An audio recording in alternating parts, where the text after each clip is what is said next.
Ika-6 na kabanata. Pinakain ni Jesus ang 5,000 tao.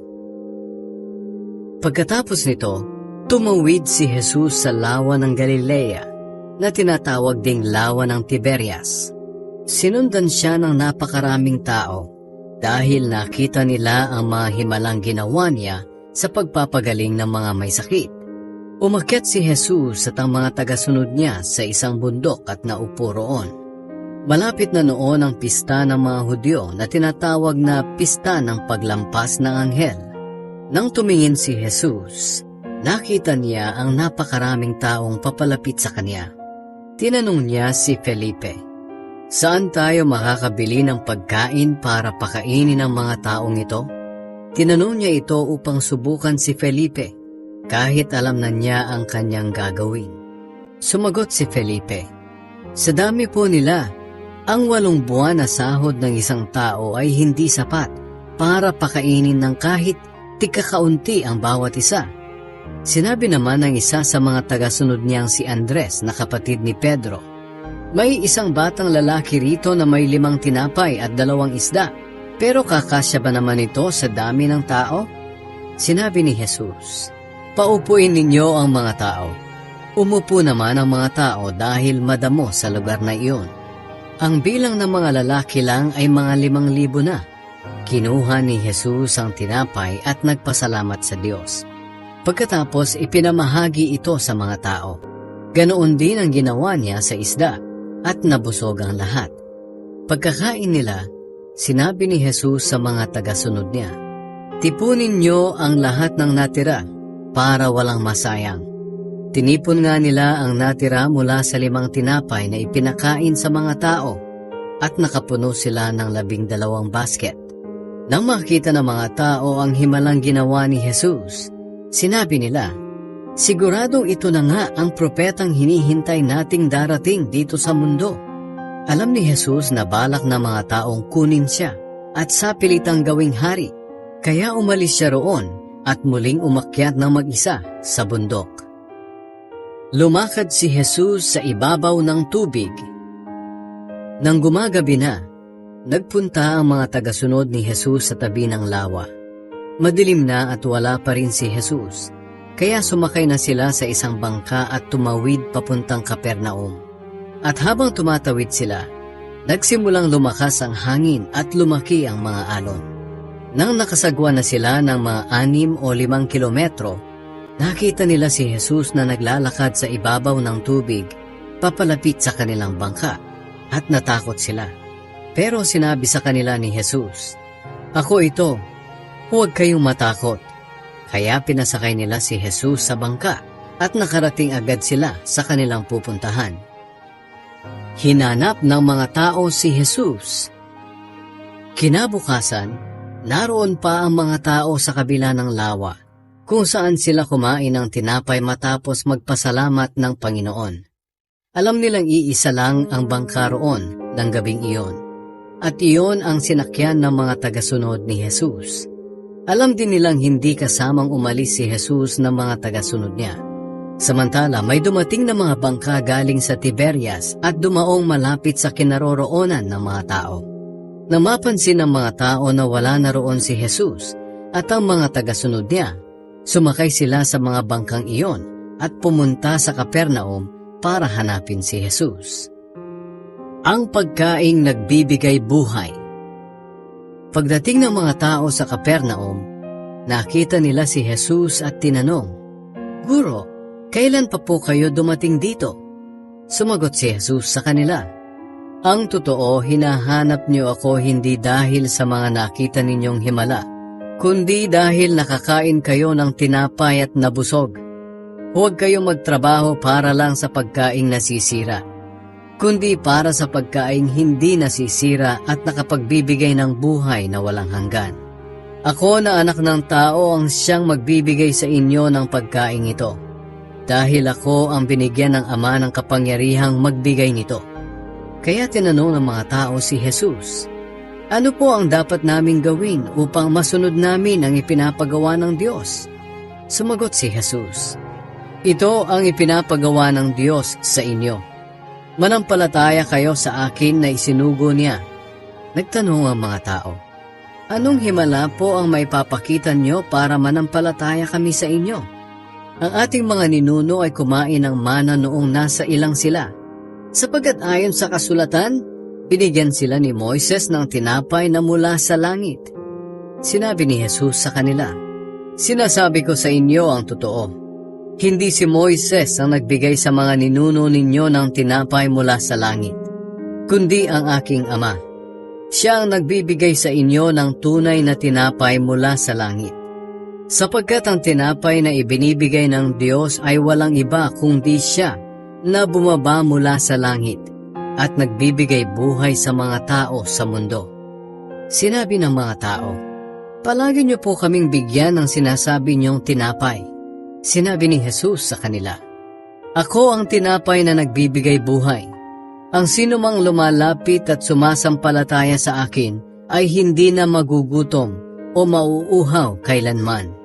Ngunit gaya ng sinabi ko sa inyo, ayaw ninyong manampalataya sa akin kahit nakita na ninyo ang mga himalang ginawa ko. Ang lahat ng taong ibinibigay sa akin ng Ama ay lalapit sa akin. At hindi ko itataboy ang mga lumalapit sa akin. Sapagkat naparito ako mula sa langit hindi upang gawin ang sarili kong kalooban, kundi ang kalooban ng aking Amang nagsugo sa akin. At ito ang kalooban ng nagsugo sa akin, na huwag kong pabayaang mawala ang kahit isa sa mga ibinigay niya sa akin. Sa halip ay bubuhayin ko silang muli sa huling araw. Sapagkat kalooban ng aking Ama na ang lahat ng kumikilala at sumasampalataya sa anak ay magkaroon ng buhay na walang hanggan, at bubuhayin ko silang muli sa huling araw.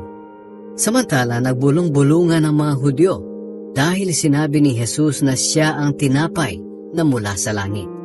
Kaya sinabi nila, hindi ba't si Jesus lang naman yan na anak ni Jose? Bakit sinasabi niyang bumaba siya mula sa langit, samantalang kilala natin ang mga magulang niya? Sinabi sa kanila ni Jesus, huwag kayong magbulong-bulungan. Walang makakalapit sa akin maliban kung papalapitin siya ng Amang nagsugo sa akin. At ang mga lalapit sa akin ay bubuhayin kong muli sa huling araw. Ayon sa isinulat ng mga propeta, tuturuan silang lahat ng Diyos. Kaya ang lahat ng nakikinig at natututo sa Ama ay lalapit sa akin. Hindi ito nangangahulugang may nakakita na sa Ama. Ako lang na nagmula sa Diyos Ama ang nakakita sa Kanya. Sinasabi ko sa inyo ang totoo. Ang sumasampalataya sa akin ay may buhay na walang hanggan.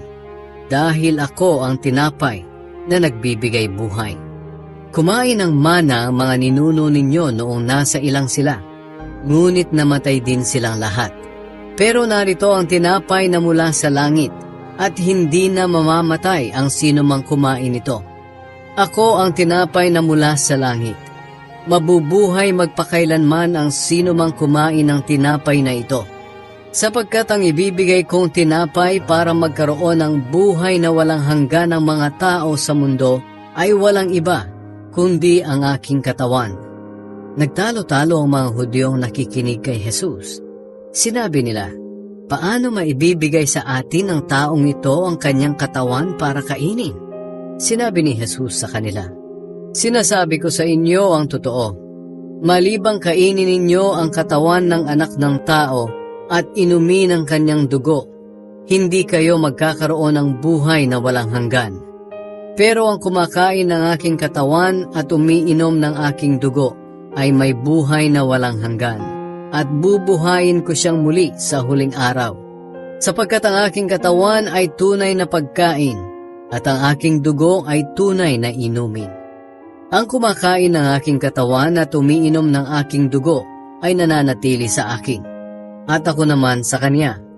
Ang Diyos Amang nagsugo sa akin ang pinagmumulan ng buhay, at dahil sa Kanya ay nabubuhay ako. Ganoon din naman ang sinumang kumain sa akin ay mabubuhay dahil sa akin. Ako ang tinapay na mula sa langit.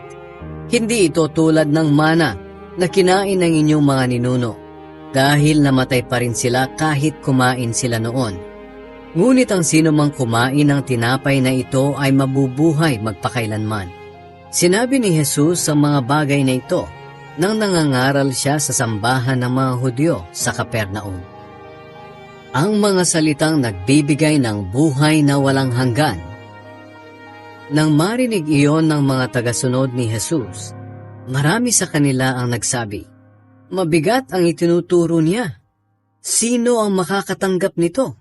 Kahit na walang nagsabi sa kanya, alam ni Jesus na nagbubulong-bulungan ang mga tagasunod niya dahil sa mga itinuro niya. Kaya sinabi niya sa kanila, "Hindi ba ninyo matanggap ang mga sinabi ko? Paano pa kaya kung makita ninyo ako na anak ng tao na pumapaitaas pabalik sa aking pinanggalingan? Ang banal na espiritu ang nagbibigay buhay. Hindi ito magagawa ng tao. Ang mga salitang sinabi ko sa inyo ay mula sa espiritu at nakakapagbigay buhay. Pero may ilan sa inyo na hindi sumasampalataya." Sinabi ito ni Jesus dahil alam niya sa simula pa kung sino ang mga hindi sumasampalataya at kung sino ang magtatraidor sa kanya. Ito ang dahilan kaya sinabi ko sa inyong walang makakalapit sa akin malibang ipahintulot ng Ama. Dagdag pa ni Jesus. Mula noon, marami sa mga tagasunod niya ang tumalikod at hindi na sumunod sa kanya. Kaya tinanong ni Jesus ang 12 apostol, "Kayo ba? Gusto rin ninyong umalis?" Sumagot si Simon Pedro, "Panginoon, kanino pa po kami pupunta?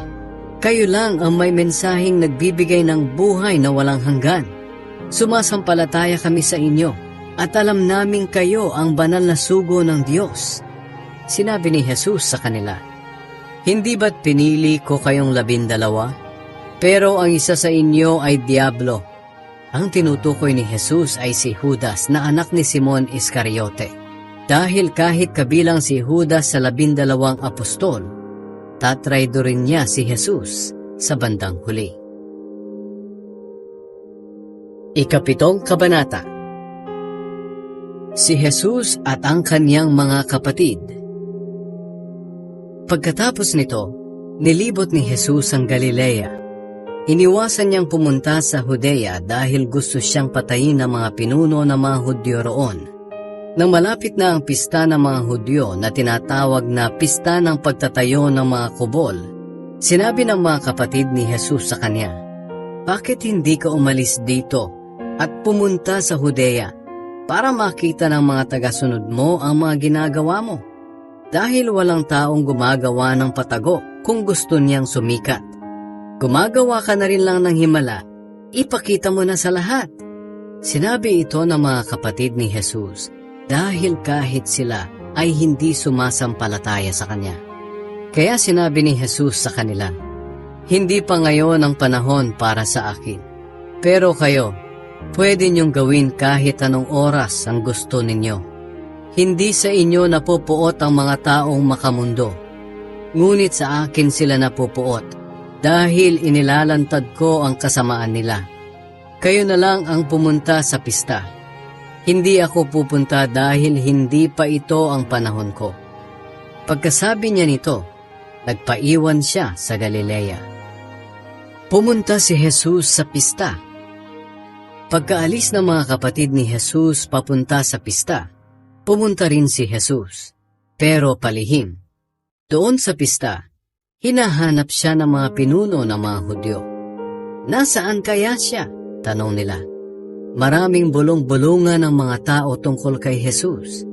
May nagsasabi, "Mabuti siyang tao." Sabi naman ng iba, "Hindi, niloloko lang niya ang mga tao." Pero walang nagsasalita tungkol sa kanya ng hayagan dahil sa takot sa mga pinuno ng mga Hudyo. Nang kalagitnaan na ng pista, pumunta si Jesus sa templo at nangaral. Namangha sa kanya ang mga pinuno ng mga Hudyo at sinabi nila, "Paano niya nalaman ang mga bagay na ito? Gayong hindi naman siya nakapag-aral." Kaya sinabi ni Jesus sa kanila, "Hindi galing sa akin ang mga itinuturo ko, kundi sa nagsugo sa akin. Malalaman ng sino mang gustong sumunod sa kalooban ng Diyos kung ang itinuturo ko'y galing nga sa Diyos o sa akin lang. Ang nagtuturo ng mula sa sarili niyang karunungan ay naghahangad lang na papurihan siya. Ngunit ang naghahangad na papurihan ng nagsugo sa kanya ay tapat at hindi sinungaling. Hindi ba't ibinigay sa inyo ni Moises ang kautusan? Ngunit wala ni isa man sa inyo ang sumusunod sa kautusan. Dahil kung sinusunod ninyo ang kautusan, bakit gusto niyo akong patayin? Sumagot ang mga tao, sinasaniban ka na siguro ng masamang espiritu. Sino naman ang gustong pumatay sa iyo? Sinabi sa kanila ni Jesus, nagtaka kayo dahil may pinagaling ako noong araw ng pamamahinga. Hindi ba't ibinigay sa inyo ni Moises ang utos tungkol sa pagtutuli? Hindi ito nagmula kay Moises, kundi sa mga nauna pang mga ninuno. At dahil dito tinutuli niyo ang bata kahit sa araw ng pamamahinga. Ngayon, kung tinutuli niyo nga ang bata sa araw ng pamamahinga, para hindi masuway ang utos ni Moises, bakit kayo nagagalit sa akin dahil pinagaling ko ang isang tao sa araw ng pamamahinga? Huwag kayong humusga ayon lang sa nakikita ninyo, kundi humusga kayo ayon sa nararapat. Nagtanong ang mga tao kung si Jesus nga ba ang Kristo. Sinabi ng ilang taga-Jerusalem, hindi ba ito ang taong gustong patayin ng mga pinuno natin? Pero tingnan ninyo, lantaran siyang nangangaral at walang sinasabi ang mga pinuno laban sa kanya. Baka kinikilala na nilang siya ang Kristo. Pero alam natin kung saan siya nanggaling. Pero ang Kristo na darating ay walang nakakaalam kung saan siya manggagaling. Habang nagtuturo si Jesus sa templo, sinabi niya ng malakas, totoo bang kilala ninyo ako at kung saan ako nanggaling? Sinasabi ko sa inyo ang totoo. Hindi ako naparito sa sarili kong kagustuhan. Ang tunay na Diyos ang nagsugo sa akin. Pero hindi ninyo siya kilala. Kilala ko siya dahil nanggaling ako sa Kanya. At siya ang nagsugo sa akin. Dahil sa mga sinabing ito ni Jesus, gusto na sana siyang dakpin ng mga pinuno ng mga Hudyo. Pero walang humuli sa Kanya dahil hindi pa ito ang oras niya. Sa kabila nito, marami pa rin sa mga tao ang sumampalataya sa Kanya. Sinabi nila, siya na nga ang Kristo, dahil walang makakahigit sa mga himalang ginagawa niya. Inutusan ang mga gwardiya sa templo na dakpin si Jesus. Narinig ng mga Pariseyo ang usap-usapan ng mga tao tungkol kay Jesus. Kaya inutusan nila at ng mga namamahalang pari ang mga gwardiya sa templo na dakpin si Jesus. Sinabi ni Jesus, sandali niyo na lang ako makakasama, at pagkatapos nito'y babalik na ako sa nagsugo sa akin. Hahanapin niyo ako, pero hindi niyo makikita, dahil hindi kayo makakapunta sa pupuntahan ko. Nagtanungan ang mga pinuno ng mga Hudyo, saan kaya niya balak pumunta, at hindi na raw natin siya makikita? Pupunta kaya siya sa mga lugar ng mga Griego, kung saan nagsipangalat ang mga kapwa nating Hudyo para mangaral sa mga Griego? Bakit kaya niya sinabing, hahanapin ninyo ako ngunit hindi ninyo ako makikita, dahil hindi kayo makakapunta sa aking pupuntahan? Ang tubig na nagbibigay buhay. Nang dumating ang huli at pinakamahalagang araw ng pista, tumayo si Jesus at sinabi ng malakas, ang sinumang nauuhaw ay lumapit sa akin at uminom. Sapagkat sinasabi sa kasulatan na dadaloy ang tubig na nagbibigay buhay mula sa puso ng sumasampalataya sa akin. Ang tubig na tinutukoy ni Jesus ay ang banal na espiritu na malapit ng tanggapin ng mga sumasampalataya sa Kanya. Hindi pa na ipagkakaloob ang banal na espiritu ng panahong iyon dahil hindi pa nakabalik sa langit si Jesus. Ang paniniwala ng mga tao tungkol kay Jesus. Maraming tao ang nakarinig sa sinabing iyon ni Jesus at sinabi ng ilan sa kanila, siya na nga ang propeta na hinihintay natin. Sinabi naman ng iba, siya na nga ang Kristo. Pero may nagsabi rin, Hindi siya ang Kristo, dahil hindi maaaring manggaling ang Kristo sa Galilea. Hindi ba't sinasabi sa kasulatan na ang Kristo ay manggagaling sa lahi ni Haring David at ipapanganak sa Bethlehem na bayan ni David? Kaya iba-iba ang paniniwala ng mga tao tungkol kay Jesus. Gusto ng ilan na dakpin siya, pero walang humuli sa kanya. Ayaw maniwala ng mga pinuno ng mga Hudyo kay Jesus. Bumalik ang mga guwardiya ng templo sa mga namamahalang pari at mga pariseyo na nag-utos sa kanila na dakpin si Jesus. Tinanong sila ng mga ito, "Bakit hindi ninyo siya dinala rito?" Sumagot sila, "Ngayon lang po kami nakarinig ng katulad niyang magsalita." Sinabi ng mga pariseyo, "Kung ganoon, pati kayo ay naloko na rin ng taong iyon. May nakita na ba kayo mga pinuno o mga pariseyong sumasampalataya sa kanya? Wala. Mga tao lang na walang alam sa kautusan ni Moises ang sumasampalataya sa kanya. Sumpain sila ng Diyos." Isa sa mga pariseyong naroon ay si Nicodemus, na minsang dumalaw kay Jesus. Sinabi niya sa mga kasamahan niya, "Hindi ba't labag sa kautusan natin na hatulan ang isang tao hanggat hindi siya nalilitis at inaalam kung ano ang ginawa niya?" Sumagot sila kay Nicodemus, "Taga Galilea ka rin ba? Magsaliksik ka sa kasulatan at makikita mong walang propetang nanggagaling sa Galilea." Pagkatapos nito, nag-uwian na silang lahat. Ikawalong kabanata. Ang babaeng nahuli sa pangangalunya. Si Jesus naman ay pumunta sa bundok ng mga Olibo. Kinabukasan, maaga pa ay bumalik na si Jesus sa templo.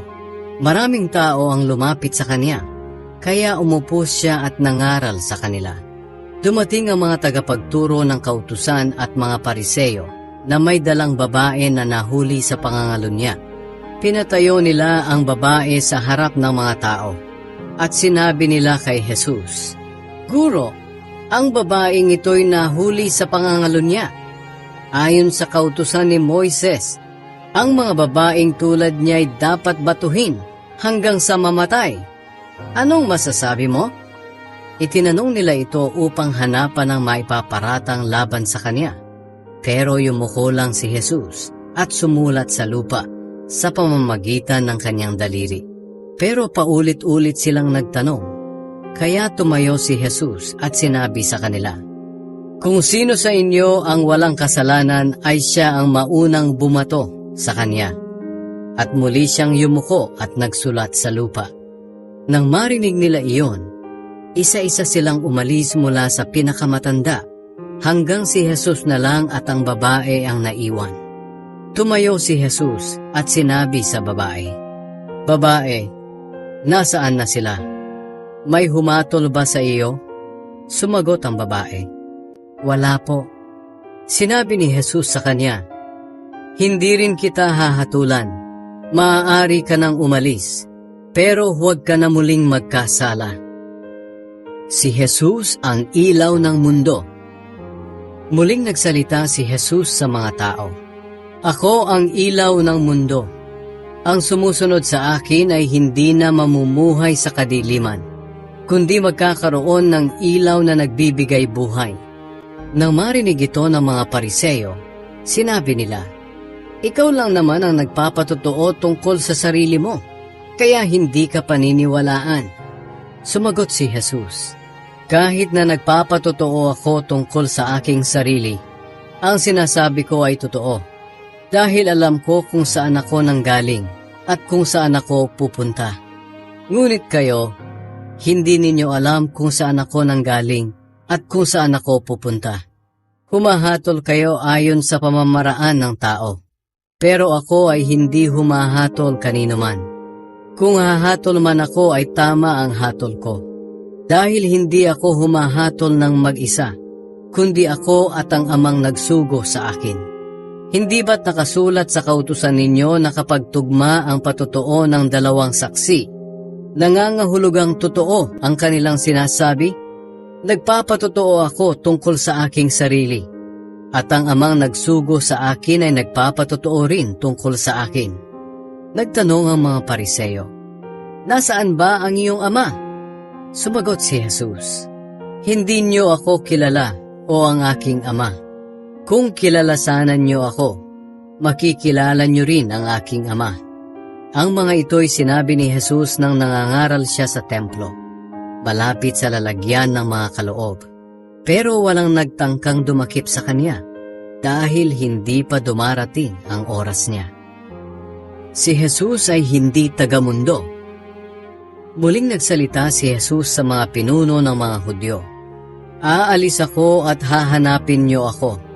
Ngunit mamamatay kayo na hindi pa napapatawad ang mga kasalanan ninyo, at hindi kayo makakapunta sa pupuntahan ko." Kaya nag-usap-usap ang mga pinuno ng mga Hudyo. Magpapakamatay kaya siya? Ano ang ibig niyang sabihin na hindi tayo makakapunta sa pupuntahan niya? Sinabi ni Jesus sa kanila, "Kayo'y makamundo, at ako'y makalangit. Kaya sinasabi kong mamamatay kayo na hindi pa napapatawad ang mga kasalanan ninyo.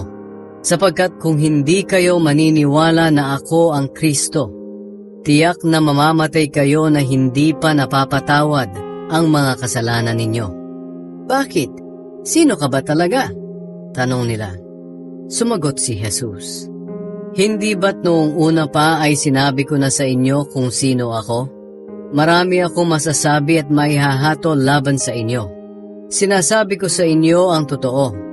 Wala akong ipinapahayag sa mga tao sa mundo maliban sa mga ipinapasabi ng nagsugo sa akin. At mapagkakatiwalaan ang mga sinasabi niya." Hindi nila naintindihan na nagsasalita si Jesus tungkol sa Ama. Kaya sinabi ni Jesus, "Kapag itinaas na ninyo ako na anak ng tao, malalaman ninyo na ako nga ang Kristo. At malalaman din ninyo na ang lahat ng bagay na ginagawa at sinasabi ko ay ayon sa itinuro sa akin ng aking Ama.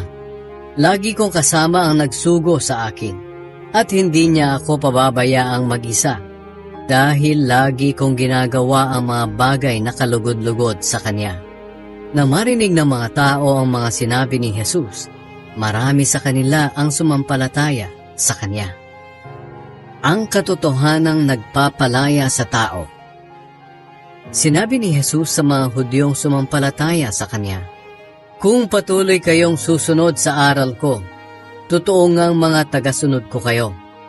Malalaman ninyo ang katotohanan, at ang katotohanan ang magpapalaya sa inyo." Sumagot sila kay Jesus, "Nagmula kami sa lahi ni Abraham, at kailanmay hindi kami naging alipin ng kahit sino. Bakit sinabi mong palalayain kami?" Sumagot si Jesus, "Sinasabi ko sa inyo ang totoo. Ang sino mang nagkakasala ay alipin ng kasalanan. Ang alipin ay hindi namamalagi sa isang pamilya sa habang panahon, ngunit ang anak ay namamalagi magpakailanman. Kaya kung ang anak ng Diyos ang magpapalaya sa inyo, talagang magiging malaya kayo. Alam kong galing kayo sa lahi ni Abraham, pero tinatangka ninyo akong patayin dahil ayaw ninyong tanggapin ang mga itinuturo ko. Sinasabi ko sa inyo ang mga bagay na nakita ko sa aking Ama. Ngunit ginagawa naman ninyo ang narinig ninyo sa inyong ama." Sinabi ng mga tao, "Si Abraham ang aming ama." Sumagot si Jesus, "Kung totoong mga anak kayo ni Abraham, tinutularan sana ninyo ang mabubuting gawa niya. Ngunit tinatangka ninyo akong patayin, kahit sinasabi ko lang sa inyo ang mga katotohanang narinig ko mula sa Diyos. Hindi ginawa ni Abraham ang mga ginagawa ninyo. Ang mga ginagawa niyo ay katulad ng ginagawa ng inyong ama." Sumagot sila kay Jesus, "Hindi kami mga anak sa labas. Ang Diyos ang aming Ama." Sinabi ni Jesus sa kanila, "Kung ang Diyos nga ang inyong Ama, mamahalin sana ninyo ako, dahil nanggaling ako sa Diyos. Hindi ako naparito sa sarili kong kagustuhan, kundi sinugo ako ng Diyos. Hindi nyo maintindihan ang sinasabi ko dahil hindi nyo matanggap ang aral ko. Ang diablo ang inyong ama, At kung ano ang gusto niya, iyon ang ginagawa ninyo. Siya'y mamamatay tao mula pa sa simula, at ayaw niya ng katotohanan dahil walang katotohanan sa kanya. Likas sa kanya ang pagsisinungaling dahil sinungaling siya, at siya ang pinagmumulan ng lahat ng kasinungalingan. Ngunit ako, pawang katotohanan ng mga sinasabi ko. At ito ang dahilan kung bakit ayaw ninyong maniwala. Sino sa inyo ang makakapagsabi na nakagawa ako ng kasalanan? Wala. Bakit ayaw niyo akong paniwalaan kung katotohanan ang sinasabi ko? Ang mga anak ng Diyos ay nakikinig sa salita ng Diyos. Ngunit hindi kayo mga anak ng Diyos, kaya hindi kayo nakikinig. Si Jesus at si Abraham. Sinabi ng mga Hudyo kay Jesus, "Tama nga ang sinabi naming isa kang Samaritano at sinasaniban ng masamang espiritu." Sumagot si Jesus, "Hindi ako sinasaniban ng masamang espiritu. Pinararangalan ko lang ang aking Ama. Ngunit ipinapahiya ninyo ako. Hindi ko hinahangad ang sarili kong karangalan. Ang Ama ang naghahangad na parangalan ako ng mga tao. At siya ang makapagpapasya na tama ang mga sinasabi ko. Sinasabi ko sa inyo ang totoo. Ang sino mang sumusunod sa mga aral ko ay hindi mamamatay." Sinabi ng mga pinuno ng mga Hudyo, "Sigurado na kami na sinasaniban ka nga ng demonyo. Si Abraham ay namatay at ganoon din ang mga propeta. Pero sinasabi mong hindi mamamatay ang sino mang sumusunod sa aral mo? Mas dakila ka pa ba sa ama naming si Abraham? Kahit siya at ang mga propeta ay namatay, sino ka ba sa akala mo?" Sumagot si Jesus, "Kung ako lang ang magpaparangal sa sarili ko, wala itong saysay. Ngunit ang Ama na sinasabi niyong Diyos ninyo, ang siyang magpaparangal sa akin. Hindi niyo siya kilala, ngunit ako, kilala ko siya. Kung sasabihin kong hindi ko siya kilala, magiging sinungaling akong tulad ninyo. Ngunit kilala ko talaga siya at tinutupad ko ang kanyang salita. Natuwa ang ama ninyong si Abraham nang malaman niyang makikita niya ang aking kapanahunan. Nakita nga niya ito at natuwa siya." Sinabi ng mga pinuno ng mga Hudyo sa kanya, "Wala ka pang 50 taon. Paano mo nasabing nakita mo na si Abraham?" Sumagot si Jesus, "Sinasabi ko sa inyo ang totoo. Bago pa ipanganak si Abraham, nariyan na ako." Dahil dito, pumulot ng mga bato ang mga tao upang batuhin siya. Pero nakapagtago si Jesus at umalis sa templo. Ikasyam na kabanata. Pinagaling ni Jesus ang isang bulag. Habang naglalakad si Jesus, may nakita siyang isang lalaki na ipinanganak na bulag. Tinanong si Jesus ng mga tagasunod niya, "Guro, sino po ba ang nagkasala at ipinanganak siyang bulag? Siya po ba o ang mga magulang niya?" Sumagot si Jesus, "Hindi siya ipinanganak na bulag dahil nagkasala siya o ang mga magulang niya. Nangyari iyon para maipakita ang kapangyarihan ng Diyos sa pamamagitan ng pagpapagaling sa Kanya. Hindi ba't nagtatrabaho ang tao sa araw dahil hindi na siya makakapagtrabaho sa gabi? Kaya dapat gawin na natin ang mga ipinapagawa ng Diyos na nagpadala sa akin habang magagawa pa natin. Sapagkat darating ang araw na hindi na natin magagawa ang ipinapagawa niya. Habang ako ay nasa mundong ito, ako ang ilaw na nagbibigay liwanag sa mga tao." Pagkasabi niya nito, dumura siya sa lupa, gumawa ng putik mula sa dura at ipinahid niya sa mata ng bulag. Sinabi ni Jesus sa bulag, "Pumunta ka sa paliguan ng Siloam at maghilamos ka roon." Ang ibig sabihin ng Siloam ay sinugo. Pumunta nga roon ang bulag at naghilamos. Nang bumalik siya, ay nakakakita na siya. Dahil dito, nagtanungan ang mga kapitbahay niya at ang iba pang mga nakakita sa kanya noong namamalimos pa siya. Sinabi nila, "Hindi ba't siya ang dating nakaupo at namamalimos?" Sinabi ng iba, "Siya nga." Pero sinabi naman ng iba, "Hindi, kamukha lang niya iyon." Kaya ang lalaki na mismo ang nagsabi, "Ako nga iyon." "Paano kang nakakita?" tanong nila. Sumagot siya, "Ang lalaking tinatawag na Jesus ay gumawa ng putik. Ipinahid niya ito sa mga mata ko at sinabi, 'Pumunta ka sa paliguan ng Siloam at maghilamos.' Kaya pumunta ako roon at naghilamos, at pagkatapos ay nakakita na ako." Nagtanong ang mga tao, "Nasaan na siya?" Sumagot ang lalaki, "Hindi ko po alam." Inimbestigahan ng mga Pariseyo ang pagpapagaling. Dinala nila sa mga Pariseyo ang dating bulag. Araw noon ng pamamahinga nang gumawa si Jesus ng putik at pinagaling ang bulag. Kaya tinanong din siya ng mga Pariseyo kung paano siya nakakita. At sinabi ng lalaki, "Nilagyan ni Jesus ng putik ang mga mata ko. Naghilamos ako at pagkatapos ay nakakita na ako." Sinabi ng ilang Pariseyo, "Hindi mula sa Diyos ang taong gumawa nito, dahil hindi niya sinusunod ang utos tungkol sa araw ng pamamahinga."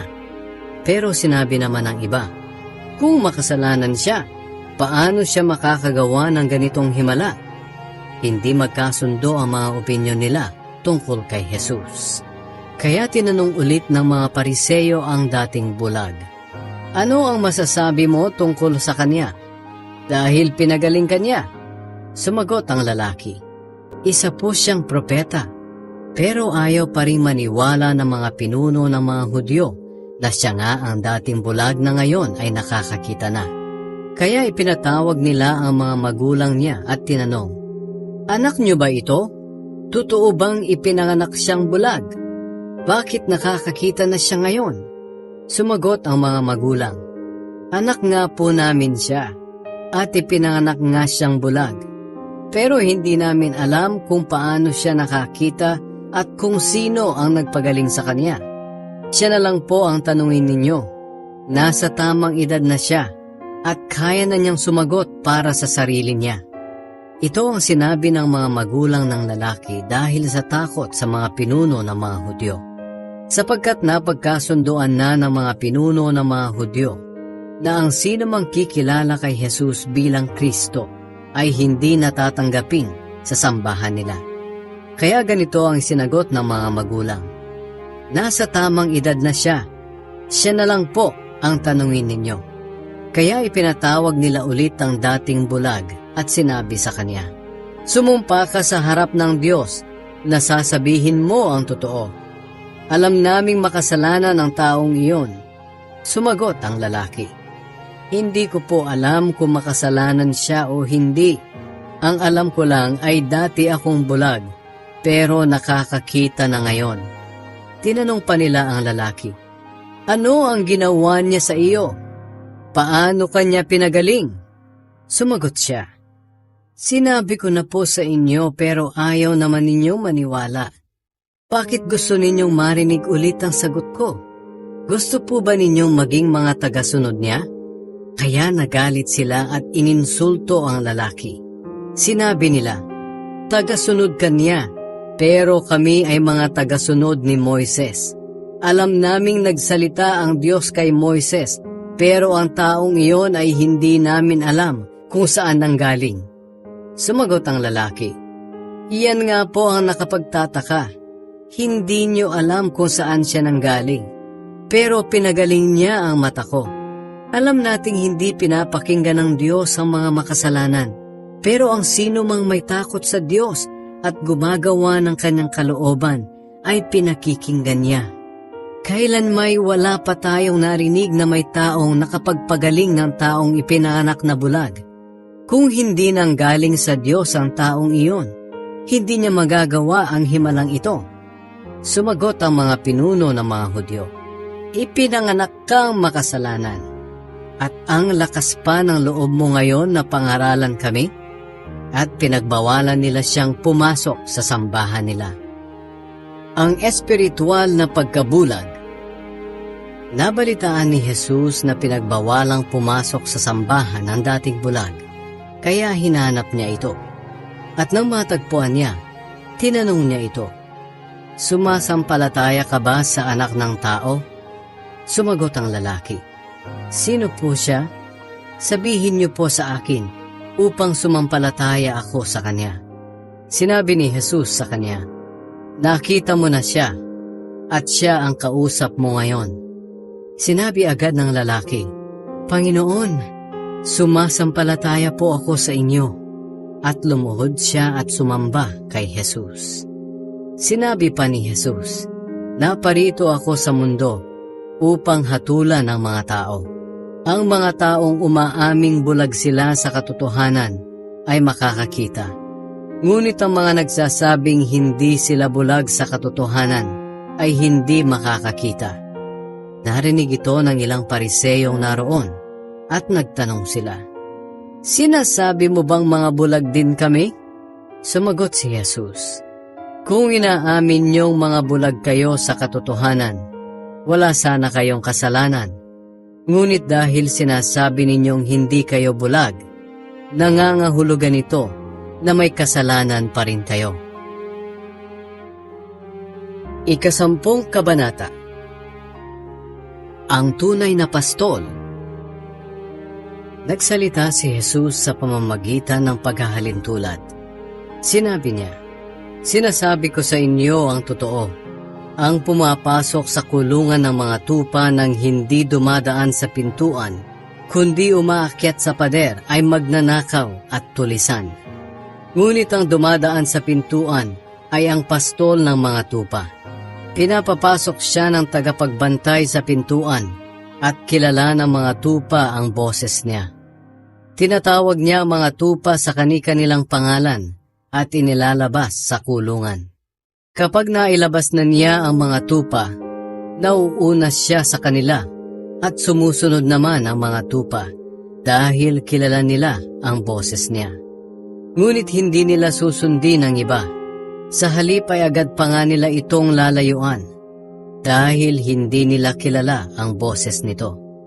Sinabi ni Jesus sa mga tao ang paghahalintulad na ito, pero hindi nila naintindihan ang ibig niyang sabihin. Si Jesus ang mabuting pastol. Kaya muling sinabi ni Jesus, "Sinasabi ko sa inyo ang totoo.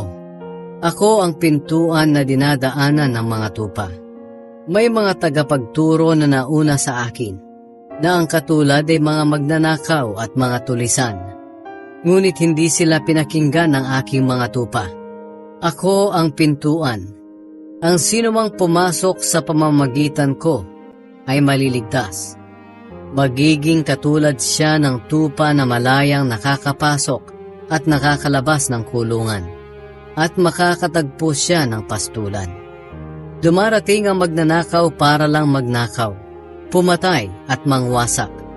Ngunit dumating ako upang magkaroon ng mga tao ng buhay na ganap. Ako ang mabuting pastol, at ang isang mabuting pastol ay handang mag-alay ng kanyang buhay para sa kanyang mga tupa.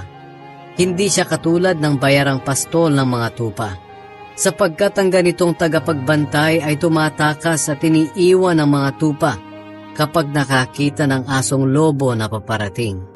Kaya sinasalakay ng lobo ang mga tupa at nagkakawatak-watak sila. Tumatakas siya dahil bayaran lang siya at walang malasakit sa mga tupa. Ako ang mabuting pastol. Kung paano ako nakikilala ng aking ama at kung paano ko siya nakikilala, ganyan din ang pagkakakilala ko sa aking mga tupa at ang pagkakakilala nila sa akin. At iniaalay ko ang aking buhay para sa kanila. May iba pa akong mga tupa na wala sa kawan na ito ng mga Hudyo. Kinakailangan ko rin silang tipunin. Pakikinggan din nila ang mga salita ko. At ang lahat ng nakikinig sa akin ay magiging isang kawan na lang na may iisang pastol. Mahal ako ng Ama dahil iniaalay ko ang aking buhay para sa kanila. At pagkatapos ay muli akong mabubuhay. Walang makakakuha ng aking buhay, kundi kusa ko itong ibinibigay. May kapangyarihan akong ibigay ito, at may kapangyarihan din akong bawiin ito. Sinabi ito ng aking Ama sa akin. Dahil sa sinabing ito ni Jesus, nagkaroon na naman ng pagtatalo ang mga Hudyo. Marami sa kanila ang nagsasabi, "Baliw siya at sinasaniban ng masamang espiritu. Bakit niyo siya pinapakinggan?" Pero sinabi naman ng iba, "Hindi makakapagturo ng ganyan ang sinasaniban ng masamang espiritu." At isa pa, paano siya makakapagpagaling ng bulag kung totoong sinasaniban nga siya? Itinakwil ng mga Hudyo si Jesus. Sumapit ang pagdiriwang ng pista ng pagtatalaga ng templo sa Jerusalem. Taglamig na noon at naglalakad si Jesus sa bahagi ng templo na kung tawagin ay balkonahe ni Solomon. Pinalibutan siya ng mga Hudyo at sinabi sa kanya, "Hanggang kailan mo ililihim sa amin kung sino ka talaga? Kung ikaw nga ang Kristo, tapatin mo na kami."